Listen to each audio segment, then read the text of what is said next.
Loneliness and the 16 personalities. Is there a connection between your personality type and how likely you are to be lonely, how you experience loneliness? Of course, loneliness is a basic human emotion that everyone feels, and the definition of loneliness is a negative emotional response to perceived isolation. But you can see here, there are two elements to that. Negative emotional response, perceived isolation, and I think your personality type comes into play with both of those things. A basic illustration of that would be introverts versus extroverts, because extroverts might be more likely to have a negative emotional reaction to perceived isolation, but they might be a lot less likely to be in a situation where they are isolated. Whereas an introvert might isolate themselves on purpose a lot, and maybe they even realize, oh, I'm isolated right now, but they don't have a negative response to it as soon. So you can see already that there is some difference with how personality types experience loneliness. And it got me to thinking and wondering, what is the loneliest personality type? Is it possible to go through and like look at each personality type and be like, I think actually this one might be dealing the worst with loneliness? The way we're gonna really be breaking this up is by the 4 temperaments. And if you want to see my video on the 4 temperaments,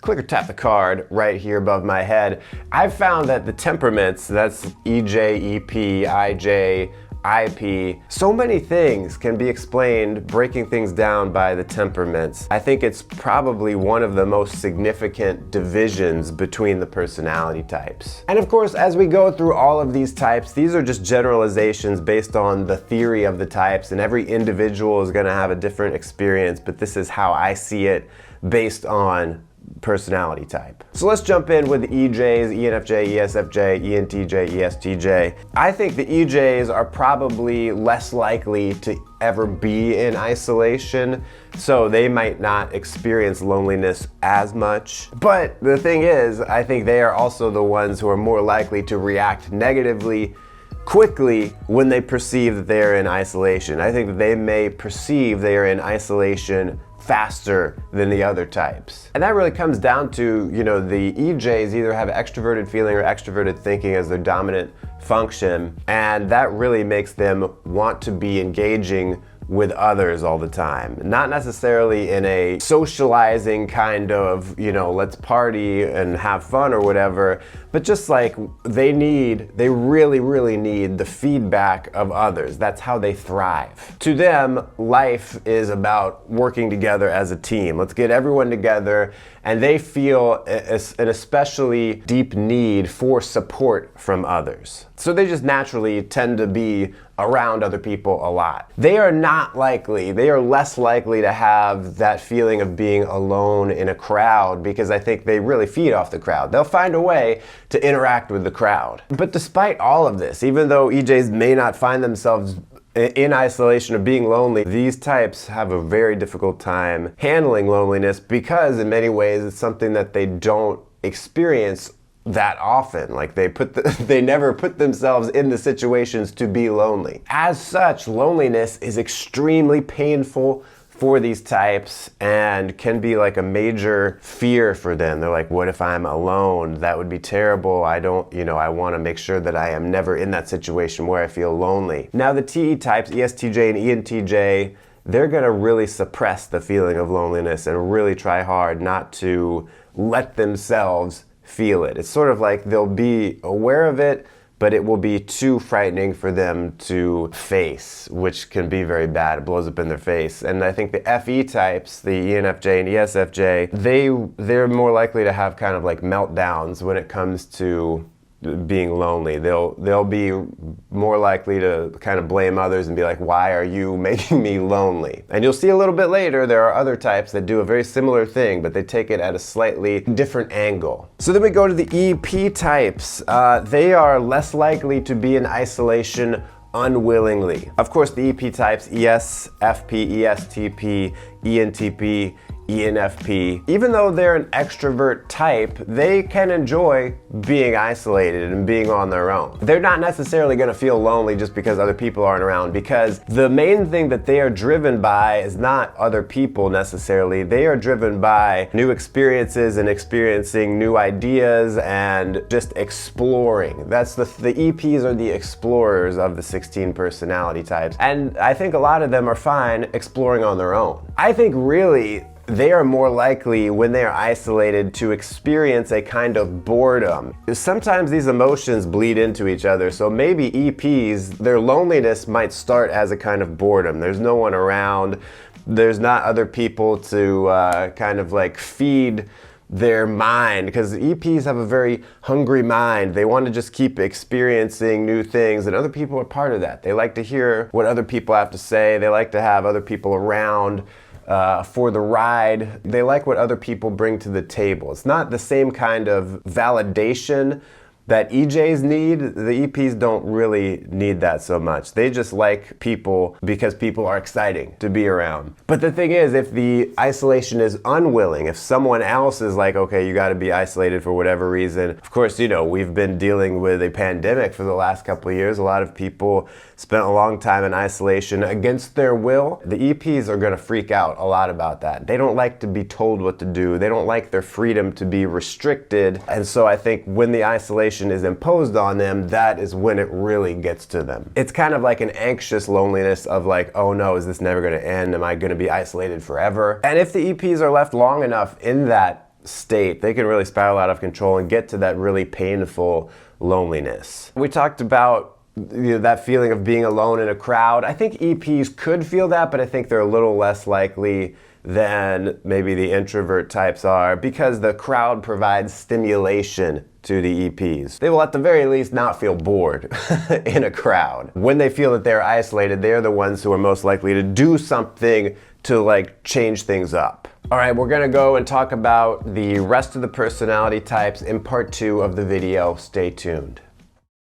All right, here we go. We're gonna talk next about the IJ personalities. So the ISTJ, ISFJ, INFJ, INTJ, I think they are all more likely to engage in periods of voluntary isolation and enjoy it. And unlike the EPs, I think IJs can tolerate isolation that's kind of imposed on them. They didn't really choose it. They can tolerate it for a while before it starts to get to them. I think for the IJs, it's really about that loss of control, where they're like, I've kind of let things go a bit. This isolation has happened without me realizing it, and now how am I going to regain control of my emotions? How am I going to regain control of the situation I'm in? But the thing about the IJs is, I think if they get focused on a task, especially because they are dominant perceivers, they have introverted sensing or introverted intuition as their dominant function. If that can get zoomed in, zeroed in.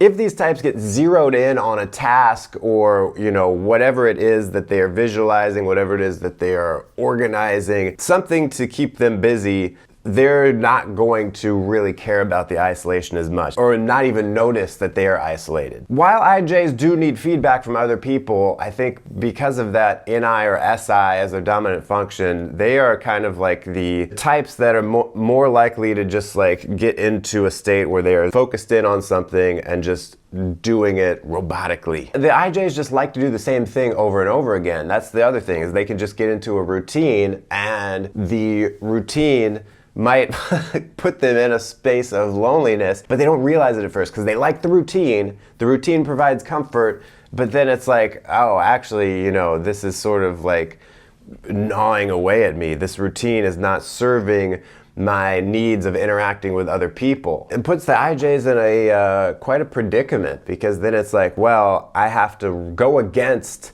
my personality preference of doing the same thing all the time. I have to go against that and find something different to do. I have to go out and meet new people. I have to join a new group to like fight this loneliness. And that can be very scary for these types, just having to change their routine and do something different. The IJs really don't like changing things up. It gives them anxiety. The IJs could end up just like kind of staying lonely because they're like, well, this bit of pain that I feel, this negative emotional response to my perceived isolation is better than the anxiety I feel for having to go into uncharted territory in order to meet different people or in order to connect with my old friends in a new way. Loneliness is painful for these types, but not the worst problem relatively. And I think of these 4 types, the NI types, the INFJ, INTJ, may feel a little bit more left behind and misunderstood. A lot of their loneliness could come from that, because having introverted intuition as your dominant function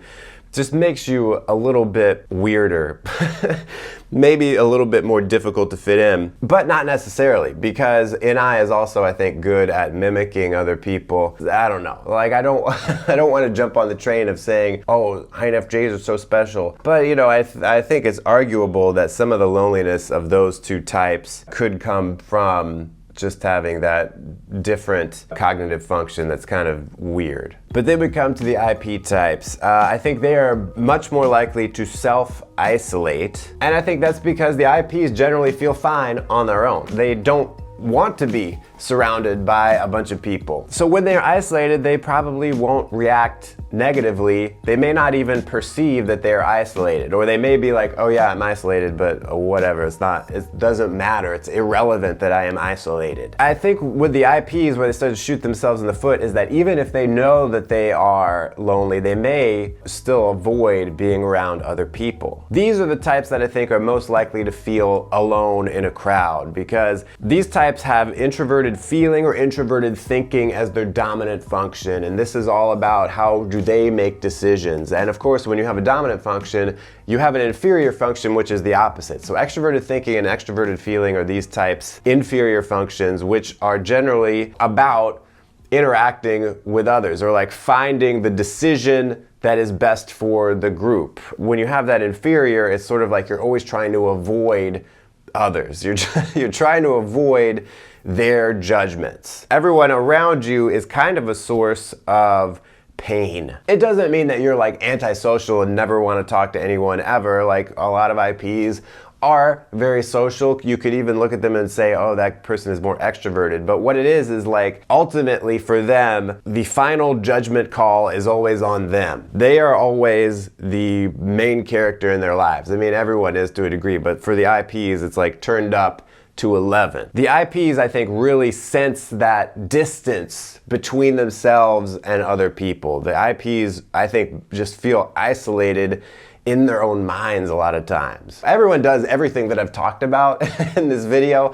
I just think that certain personality types are more likely to sway towards certain feelings or experiences. So while one type may only feel isolated in their own head every once in a while, I think the IPs are more likely to be existing in that kind of feeling regularly. I think ironically, they will try to like feel better and counteract the loneliness by isolating even more. I think the IPs are like, well, seeking out other people could be more painful. Like I feel pain that I am lonely and by myself, but it could get worse. Like being around people and getting rejected by them, that could be the worst thing.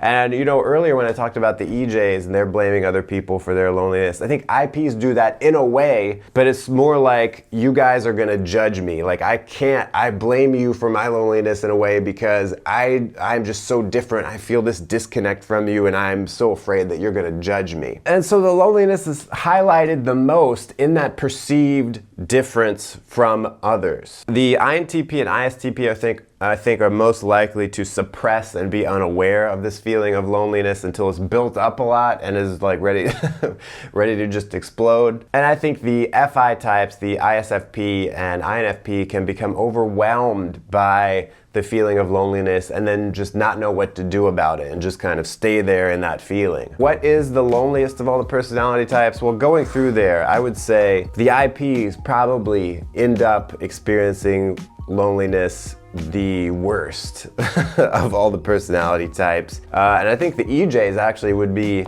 second after that. And of all the types, what would be the loneliest? You'd have to say maybe maybe the INTP, maybe INFP, just because those types, the INTP especially with their inferior extroverted feeling, is really trying to avoid social interaction a lot of the time. And you pair that up with the intuition, and it's not really like grounded in physical reality. I think that can give you a recipe for being lonely. Same with INFPs. Although the INFPs, being the feelers, maybe they're a bit more likely to seek out connection with people. I don't know, it's a judgment call. Thanks for watching. Check out another video right here, or watch the whole playlist about the 16 personalities right here. And until next time, stay cool and attractive.